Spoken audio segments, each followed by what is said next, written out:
once na makita mo yung isang matanda na nandoon sa kainan na wala siya pang kaupuan, number one priority talaga na magsibo kayo ng matanda. Mag-giveaway po kayo, o tatayo kayo, then sabihin niyo sa matanda na, dito na kayo. O ama, pag matanda kasi, ama, you can sit here, I will find my other chair, kasi ang mga matanda doon, napakagalang po sila. Kaya i-giveaway niyo yung pag kayo po ay nauna doon sa isang table na may matanda o kaya ama ang babae, ako ang paglalaki. Doon sa Singapore. Ano tayo? Don't bring cigarette into the country. Sa Singapore, ang mga employer minsan nagpupunta sa Malaysia, minsan sinasama kayo.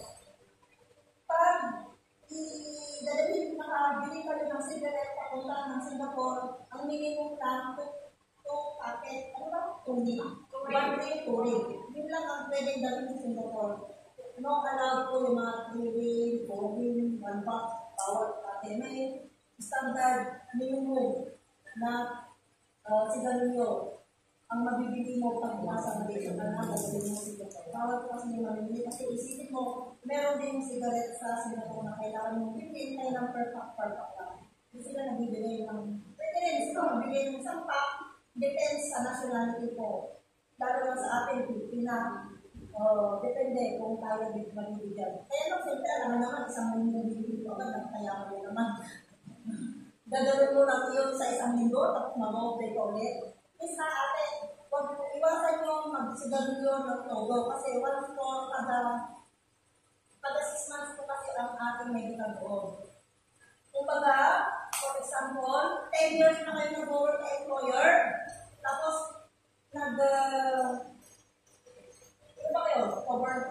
October kayo, no? November, December, January, February, March, April, medical. May, June, July, August, September, October, medical. November, December, January, February, March, April, medical. Kaya kada 6 months. Kaya doon mo naiwasan yung mga bimbangan. Nakikita nila talaga, pwede kayo magpabembang doon, mag-use kayo ng kordon.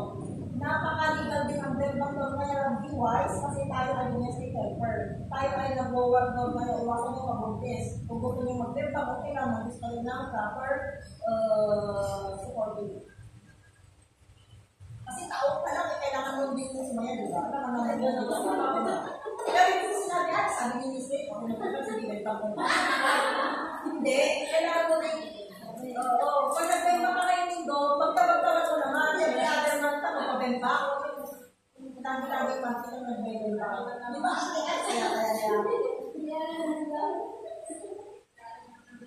Tapos na tayo sa bed, no? Don't connect someone else's Wi-Fi. Kumbaga yung employer ng ate ay very strict na ayaw kayong connect sa Wi-Fi, tapos meron kayong kapitbahay na Pilipina na meron silang Wi-Fi din. Ate ba pwedeng ba-connect kasi yung employer ko, hindi ako bigyan ng Wi-Fi. Huwag na huwag ko kayong magpaka-connect ng any other Wi-Fi. Hintayin ko yung employer nyo mag-connect kayo sa Wi-Fi kasi bawal ko. Kahit sabihin mo yung kaibigan mo ay mabait, yung mo mabait, huwag mo kayo magpakulit ng Wi-Fi sa kanila kasi mag-replace mo tayo. Katulad kay employer nyo, ay, ang truth sa mga ko, ayaw ko dito sa Wi-Fi. Kasi, ito tuturuan kayo ha, pero huwag mo gagawin. Ito lang talaga yung proper na ano. Sa Singapore kasi, may mga aparato sila dyan. Sa likod ng aparato, makita mo lang yung model. Model mo na 15 o 16 digit with 4 alphabetical na letter, yun na yung Wi-Fi nila. Hindi sila nagpapalit. Ano mo lang yan, nakakonect ka na agad. Doon sila mismo nag-evaluate doon sa atin. Makikita mo kasi ang mga Pilipino, device, titignan mo yung Wi-Fi, o kung yan, hindi pwede. Kahit nandiyan yung Wi-Fi, pwede mo ilagay, wag mo ilagay yung Wi-Fi sa photo. Nasa mo, na employer ay mag-suggest sa'yo na kukunin ko yung photo o photo. Antay mo ha, kasi minsan may mga employer talaga na ino-observahan kayo.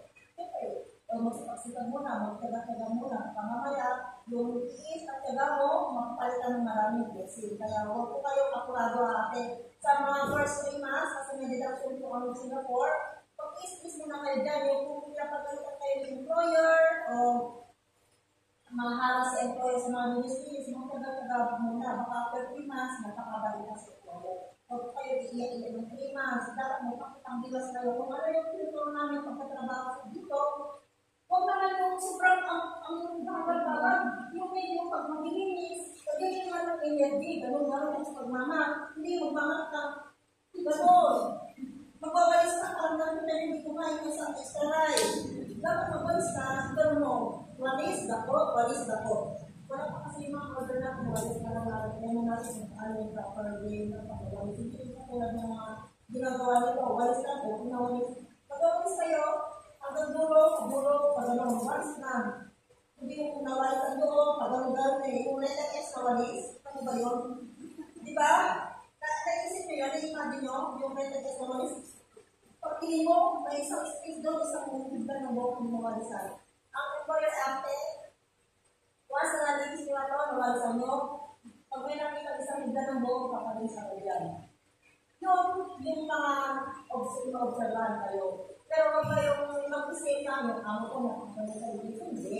Okay lang yun, mas maganda na yung tinuturuan kayo kaysa yung hindi nyo alam na yung ginawa natin ay mali pala. Mas maganda yung i-correct kung ano yung mga work na ginagawa natin. Minsan kasi, ay, yung employer ko, napaka-maselan sa work ko. Hindi ako ganyan. Para i-isip natin na parang hindi ka pinake. Pero maganda yung gano'n natin. At least, may tatama ko na yung ating mga work, di ba? Next. Don't feed the pigeon. Sino yung mga maalaga sa mga hayop? Maraming, alam mo yung pigeon? Ano ba yun? Yung kalapate. Sino yung mga mahilig magbukbang ng kalapate?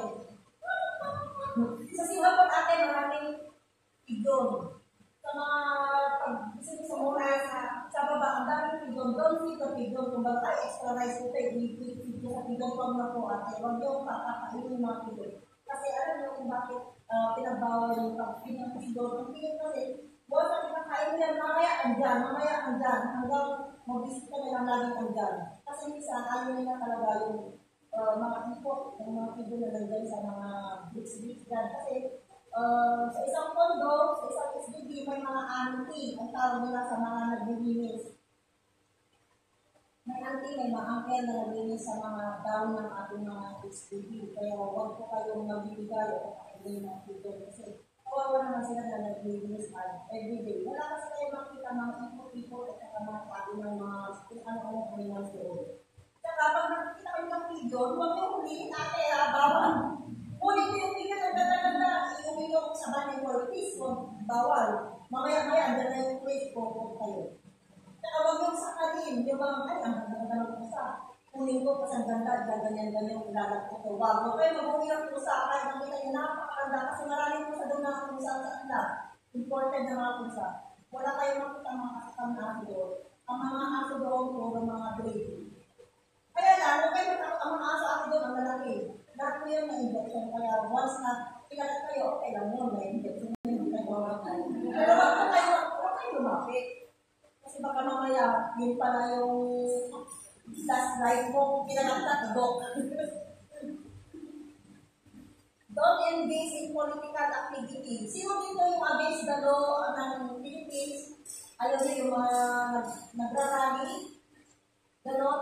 Kung mahilig po kayo na aktivista po kayo, sa Singapore, huwag po kayo sumama ng any congregation doon na mahilig mag-ano ng mga government. Bawal po ate ang mga union. O si ate, ang union niya ganito. Pate po siya. Si ate, ang union niya ganito, against sa basta yung kung ano yung mga mabusyon yung mga pinagro.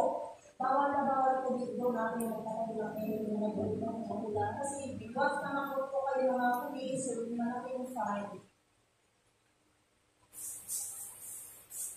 Don't fail to flush a public toilet. Dito ate, bawal.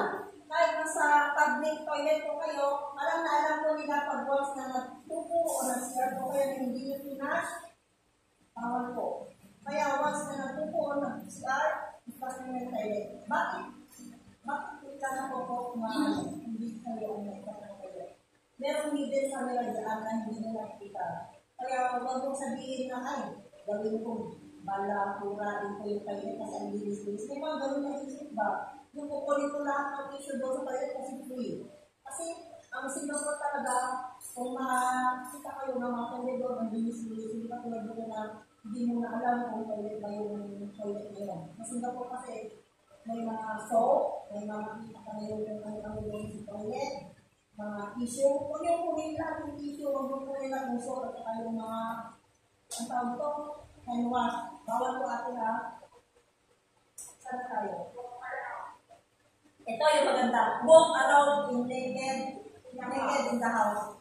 Sa bahay ng employer ate, maraming CCTV yan. Ay, wala sa employer.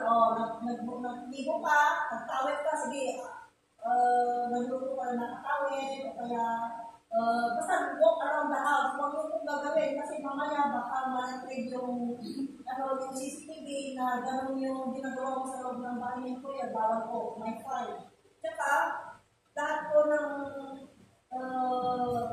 sa salamin, di ba ate yung sa XBB, mga salamin kasi yan yung kasi may mga mahilig kasi yung mga employer na ayaw nila yung kortina. Siyempre, wala kayong, may bra kayo, may pante kayo na, kaya kayo, wala sa nakita kayo ng kapitbahay, i-report kayo yan.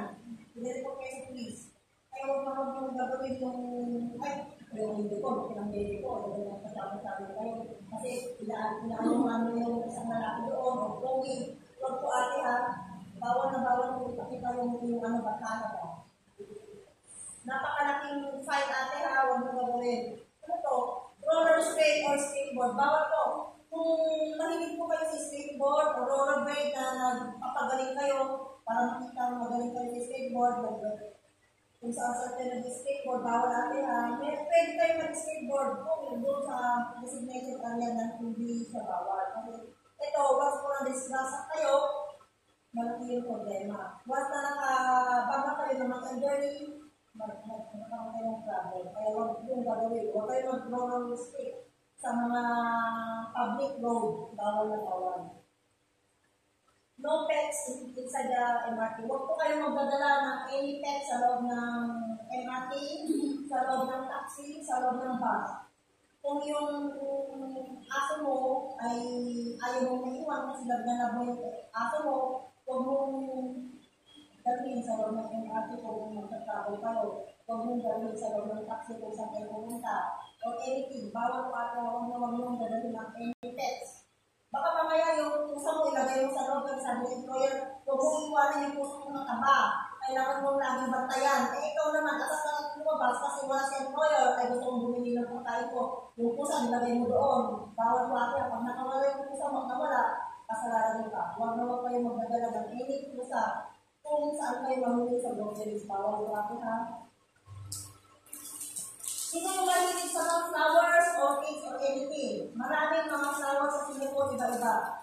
Kung ikaw ay mahilig sa mga flowers, ay kunin ko nga itong orchids, ang ganda, itatalin ko sa bahay ng employer, bawal ate ha. Ang maganda mga flowers, itatalin yung flowers, dadalhin mo gawing base, bawal ate ha. Huwag na yung isipin yung mga ganyan. Huwag na huwag yung dalhin. Kasi lahat po yan na nakita yung mga flowers, or any fruit, pag-aari po ng government ng Singapore, huwag po kayong magdadala ng fruit. Kung nakita nyo malaki yung mga buko, malaki yung mga mangga, huwag po kayong magsungke. Hindi po Pilipinas doon. Bawal po ate ha. Huwag kayong kukuha ng anything. No kite flying. Sino yung mahilig paglaro ng mga kite? Ay, naglaro ako ng kite kasi maganda yung panahon. Mahangin. Hindi ko sa labas ng employer kasi magaling ako mag-kite. Bawal na bawal po ate magpalipad ng kite. Meron sa Marina Bay, meron yung kaliparan ng kite na malaki. Ang laki, magandang kite. Pwede kayo doon magpalipad. Dahil yung mga pagpalakasan ng kite, doon kayo magpalipad ng kite. Pwede. Pero pag sa mga HDB, yung mga public road lang dito na normal road na kapalipad ng kite, bawal. At saka, bawal din yung i-add ko. Alam mo yung day note na parang camera na pinapalipad mo gano'n, yung airplane, bawal na bawal po ha. Once makita kayo, nagtupat mo ng gano'n, susumbong kayo sa pulis. Kasi bakit minsan kasi merong dati, mga dakusan, ano ba yun? Nagpapalipad sila ng gano'n, hindi pa na bomba. Kaya once na nagpapalipad kayo, hindi mo na gano'n, o kaya yung mga kakrak, bawal na bawal natin kasi baka isipin nila, may bomba yan ha. Ulit mo ng pulis. No durian inside the LRT. Mga mahilig sa durian natin. Ang durian sa Singapore, napakamura.